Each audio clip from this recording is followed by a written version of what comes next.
It's my pleasure and privilege to be sitting in front of all of you here today to moderate a pioneer, not just in the technology space, but in the artificial space as well, artificial intelligence space, Jensen, who is leading probably the company that's at the center of the eye of the storm when it comes to artificial intelligence, the hype, the possibilities, and what this technology would mean. Jensen, it's a pleasure being with you on stage here.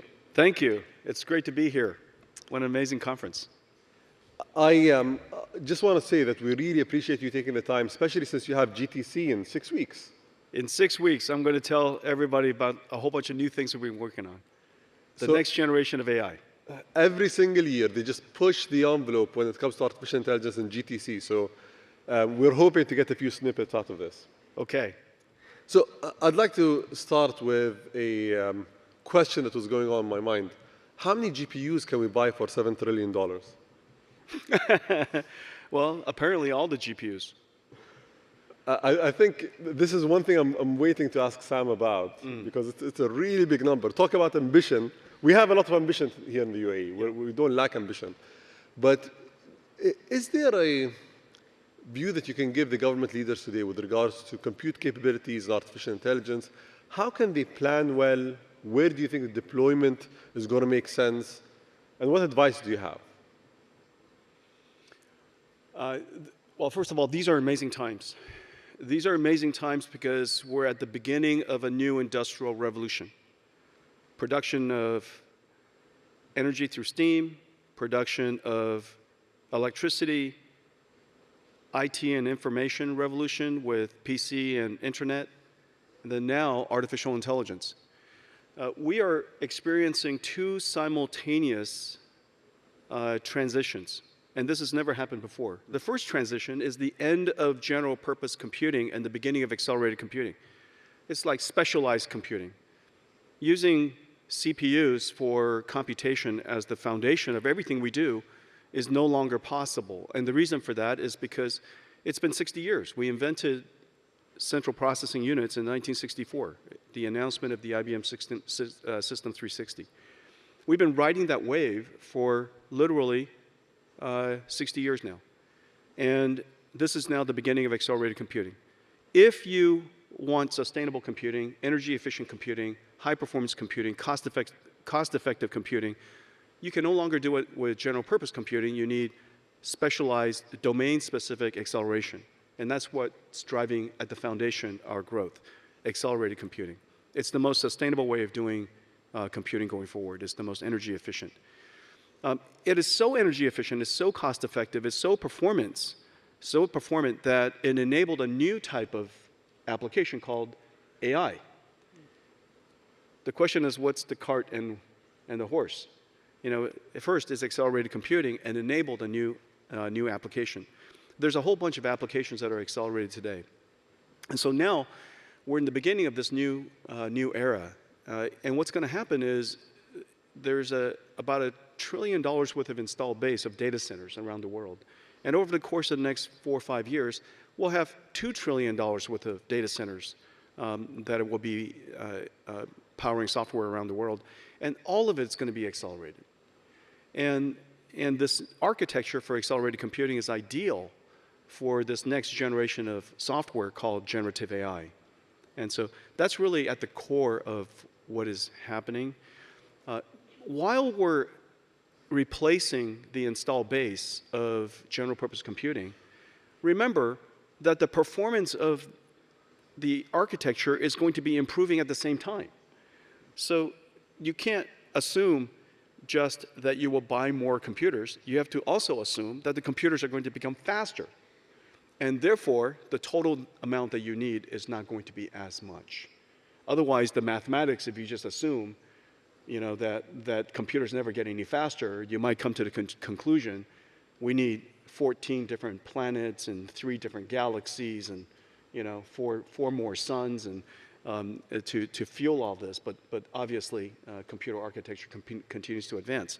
In the last 10 years, one of the greatest contributions, and I really appreciate you mentioning that, the rate of innovation, one of the greatest contributions we made was advancing computing and advancing AI by 1 million times. in the last 10 years. And so whatever demand that you think is going to power the world, you have to consider the fact that it is also going to do it 1 million times larger, faster, more efficiently. Don't you think that creates a risk of having a world of haves and have-nots? Since we need to constantly invest to ensure that we have the cutting edge and to ensure that we are able to create the applications that are going to reshape the world and governments as we know them, do you think that there's going to be an issue of countries that can afford these GPUs and countries that can't? And if not, because it'd be surprising if you said the answer is no. If not, what are going to be the drivers of equity? Excellent question. First of all, when something improves by 1 million times and the cost or the space or the energy that it consumed did not grow up by 1 million times, in fact, you've democratized the technology. Researchers all over the world would tell you that NVIDIA single-handedly democratized high-performance computing. We put it in the hands of every researcher. It is the reason why AI researchers, Jeff Hinton in University of Toronto, Yann LeCun, I think Yann's going to be here, University of New York, Andrew Ng in Stanford, simultaneously discovered us. They didn't discover us because of supercomputers. They discovered us because of gaming GPUs that they used for deep learning. We put accelerated computing or high-performance computing in the hands of every single researcher in the world. And so when we accelerate the rate of innovation, we're democratizing the technology. The cost of building, purchasing a supercomputer today, it's really negligible. And the reason for that is because we're making it faster and faster and faster. Whatever performance you need costs a lot less today than it used to. It is absolutely true we have to democratize this technology, and the reason why is very clear. There's an awakening of every single country in probably the last 6 months that artificial intelligence is a technology you can't be mystified by. You cannot be terrified by it. You have to find a way to activate yourself to take advantage of it. And the reason for that is because this is the beginning of a new industrial revolution, and this industrial revolution is about the production not of energy, not of food, but the production of intelligence. And every country needs to own the production of their own intelligence, which is the reason why there's this idea called sovereign AI. You own your own data. Nobody owns it. Your country owns the data. It codifies your culture, your society's intelligence, your common sense, your history. You own your own data. You therefore must take that data, refine that data, and own your own national intelligence. You cannot allow that to be done by other people. And that is a real realization. Now that we've democratized the computation of AI, the infrastructure of AI, the rest of it is really up to you to take initiative, activate your industry, build the infrastructure as fast as you can so that the researchers, the companies, your governments can take advantage of this infrastructure to go and create your own AI. I think we completely subscribe to that vision. That's why the UAE is moving aggressively on creating large language models, mobilizing compute, and maybe work with other partners on this. Let's try to flip the paradigm a little bit. Let's today assume that Jensen Huang is the president of a developing nation that has a relatively small GDP, and you can focus on one AI application. What would it be? Let's call it a hypothetical nation and say that you have so many problems that you need to deal with. What is the first thing that you're going to approach if you're going to mobilize artificial intelligence in that scenario? The first thing you have to do is you have to build infrastructure. If you want to mobilize the production of food, you have to build farms. If you want to mobilize the production of energy, you have to build AC generators. If you want to operationalize if you want to digitalize your economy, you have to build the internet. If you want to automate the creation of artificial intelligence, you have to build the infrastructure. It is not that it's not that costly. It is also not that hard. Companies all around the world, of course, wants to mystify, terrify, glorify all of those ideas. But the fact of the matter is they're computers. You can buy them off the shelf. You can install it. Every country already has the expertise to do this. And you surely need to have the imperative to go activate that. The first thing that I would do, of course, is I would codify the language, the data of your culture into your own large language model. And you're doing that here. Core 42, Saudi Aramco,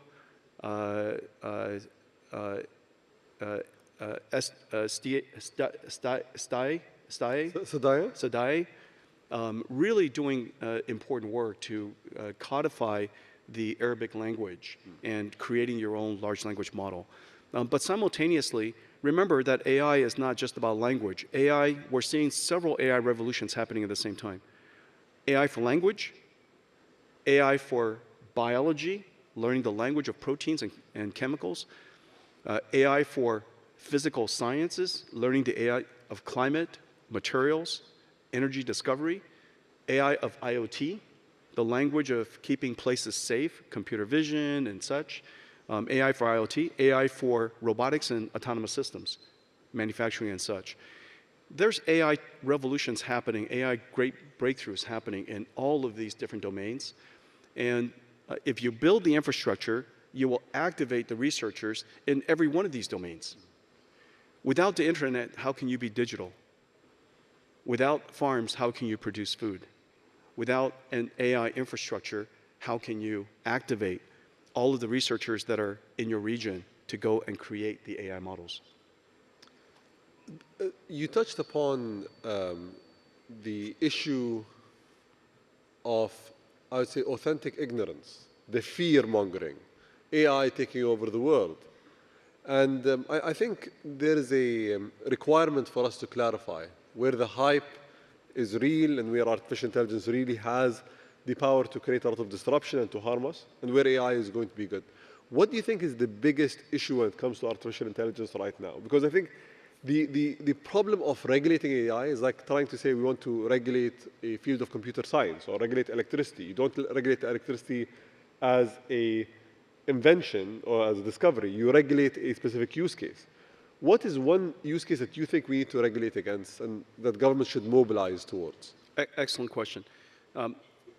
First of all, whatever new incredible technology is being created, you go back to the earliest of times, it is absolutely true. We have to develop the technology safely, we have to apply the technology safely, and we have to help people use the technology safely. And so whether it's the plane that I came in, cars, manufacturing systems, medicine, all of these different industries are heavily regulated today. Those regulations have to be extended, augmented to consider artificial intelligence. Artificial intelligence will come to us through products and services. It is the automation of intelligence, and it will be augmented on top of all of these various industries.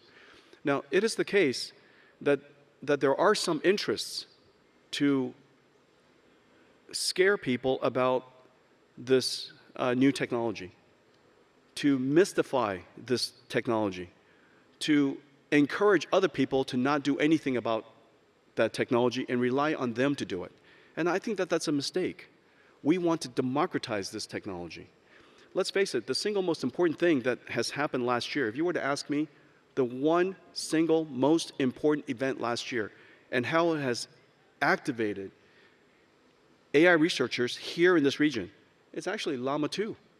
It's an open source model. Or Falcon. Or Falcon, another excellent model, very true. Mistral, excellent model. I just saw another one, a Smog. There's so many open source models, innovations on safety, alignment, guardrailing, reinforcement learning, so many different reasoning, so many different innovations that are happening on top of transparencies, explainabilities, all of this technology that has to be built, all were possible because of some of these open source languages. And so I think that democratizing, activating every region, activating every country to join the AI advance is probably one of the most important things. Rather than convincing everybody it's too complicated, it's too dangerous, it's too mystical, and only 2 or 3 people in the world should be able to do that, that I think is a huge mistake. The focus I think that we have done in the UAE is to focus on open source systems, because we do believe that anything that we develop here should be given as a opportunity for others that can't develop it. Most of this is developed using GPUs, so graphic processing units that you guys are supplying the world. What do you think the next era is going to depend on? Is it going to continuously be built on GPUs? Is there something else as a breakthrough that we're going to see in the future, you think? Actually, you know that in just about all of the large companies in the world, there are internal developments. At Google, there's TPUs. At AWS, there's Trainium. At Microsoft, there's Maya. Meta has chips that they're building. In China, just about every single CSP has chips that they're building. The reason why you mention NVIDIA GPUs is NVIDIA GPU is the only platform that's available to everybody on any platform. That's actually the observation. It's not that we're the only platform that's being used. We're simply the only platform that's used that democratizes AI for everybody's platform. We're in every single cloud. We're in every single data center. We're available in the cloud, in your private data centers, all the way out to the edge, all the way out to autonomous systems, robotics, and self-driving cars. One single architecture spans all of that. That's what makes NVIDIA unique, that we can, in the beginning when CNNs were popular, we were the right architecture because we were programmable. Our CUDA architecture has the ability to adapt to any architecture that comes along. So when CNN came along, RNN came along, LSTMs came along, and then eventually transformers came along, and now vision transformers, bird's eye view transformers, all kinds of different transformers are being created. A next generation state space models, which is probably the next generation of transformers. All of these different architectures can live and breathe and be created on NVIDIA's flexible architecture. And because it's available literally everywhere, any researcher can get access to NVIDIA GPUs and invent the next generation. So for those of you who are non-technical and heard a foreign language there with CNNs and some of the other acronyms that are being used, the thing about artificial intelligence is it's going through a lot of evolutions over a very short period of time. So whatever the infrastructure that was used probably 5 years ago is very different to the infrastructure that's being used today. But what Jensen's point was, I think it's a very important point, is NVIDIA has always been relevant. Historically, we see companies that are relevant at one phase of development, and then as the infrastructure changes, they become irrelevant. But you guys were able to innovate and push through. Let's move to a non-AI related topic for a second. I want to talk about education. So today, knowing what you know, seeing what you see, and being at the cutting edge of this technology, what should people focus on when it comes to education? What should they learn? How should they educate their kids and their societies? Wow, excellent question. I'm going to say something, and it's going to sound completely opposite of what people feel. You probably recall, over the course of the last 10 years, 15 years, almost everybody who sits on a stage like this would tell you it is vital that your children learn computer science. Everybody should learn how to program. And in fact, it's almost exactly the opposite. It is our job to create computing technology such that nobody has to program. And that the programming language is human. Everybody in the world is now a programmer. This is the miracle. This is the miracle of artificial intelligence. For the very first time, we have closed the gap. The technology divide has been completely closed. And it's the reason why so many people can engage artificial intelligence. It is the reason why every single government, every single industrial conference, every single company is talking about artificial intelligence today. Because for the very first time, you can imagine everybody in your company being a technologist. And so this is a tremendous time for all of you to realize that the technology divide has been closed. Or another way to say it, the technology leadership of other countries has now been reset. The countries, the people that understand how to solve a domain problem in digital biology or in education of young people or in manufacturing or in farming, those people who understand domain expertise now can utilize technology that is readily available to you. You now have a computer that will do what you tell it to do, to help automate your work, to amplify your productivity, to make you more efficient. And so I think that this is just a tremendous time. The impact, of course, is great, and your imperative to activate and take advantage of the technology is absolutely immediate, and also to realize that to engage AI is a lot easier now than at any time in the history of computing. It is vital that we upskill everyone, and the upskilling process, I believe, will be delightful, surprising, to realize that this computer can perform all these things that you're instructing it to do and doing it so easily. So if I was going to choose a major in university as a degree that I'm going to pursue, what would you give me as advice for something to pursue? If I were starting all over again, I would realize one thing, that one of the most complex fields of science is the understanding of biology, human biology. Not only is it complicated because it's so diverse, so complicated, so hard to understand, living and breathing, it is also incredibly impactful. Complicated technology, complicated science, incredibly impactful. For the very first time, and remember, we call this field life sciences. And we call drug discovery, discovery, as if you wander around the universe and all of a sudden, hey, look what I discovered. Nobody in computer science, nobody in computers, and nobody in the traditional industries that are very large today, nobody says car discovery. We don't say computer discovery. We don't say software discovery. We don't go home and say, hey, honey, look what I found today. This piece of software. We call it engineering. And every single year, our science, our computer science, our software becomes better and better than the year before. Every single year, our chips get better. Every single year, our infrastructure gets better. However, life sciences is sporadic. If I were to do it over again right now, I would realize that the technology to turn life engineering, life science to life engineering is upon us. And that digital biology will be a field of engineering, not a field of science. It will continue to have science, of course, but not a field just of science in the future. And so I hope that this is going to start a whole generation of people who enjoy working with proteins and chemicals and enzymes and materials, and they're engineering these amazing things that are more energy efficient, that are lighter weight, that are stronger, that are more sustainable. All of these inventions in the future are going to be part of engineering, not scientific discovery.